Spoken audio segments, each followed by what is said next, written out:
Hello. Today we'll be talking about freedom of speech. No, we may not be as interesting as some of the other topics you have seen today, but bear with us, it is a fundamental part of our lives. Sit tight through this boring presentation and you might learn something new, probably not though. So what exactly is the freedom of speech? It's this right to express opinions without censorship. Everyone has a voice, whether we're talking about cats in boxes to serious topics like the ability to criticize your government. We as a society have created this divide between the right of expression and the right to safety. Problem being, the world at large already has one pre-picked out for them. Guess which one?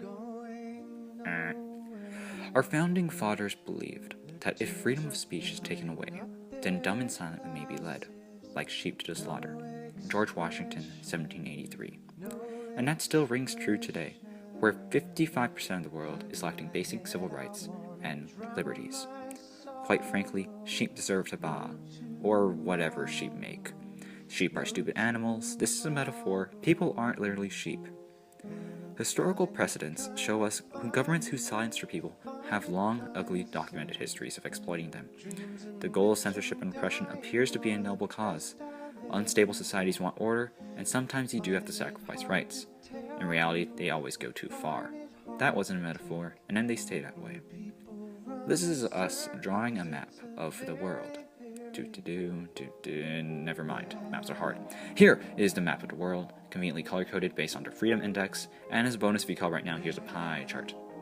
From this we can see that the world is utterly perfect, rights are guaranteed for all, and everyone loves everyone, where everyone has a voice. If you legitimately say that sentence, there would be no presentation. We can see these basic rights and liberties being violated throughout the world. In Cuba, speech is severely limited, where Cubans only have access to government-operated email service without opportunity to communicate at an international level. In Iran, commit the act of blasphemy can land you 3 things: prolonged detention, torture, and even execution.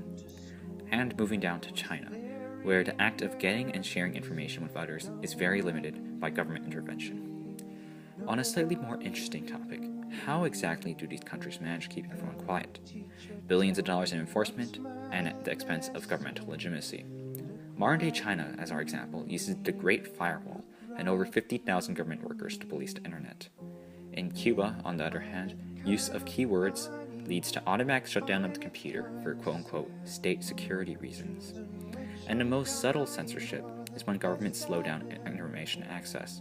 If you ever left a stalling YouTube video, you're part of 80% of users who do so.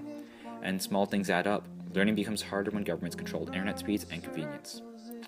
Well, our 3 minutes are about up, and we've ranted for way too long.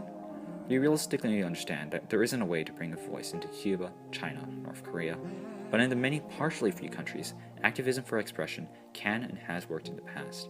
But they need your help. There are several respectable NGOs out there that support this cause specifically.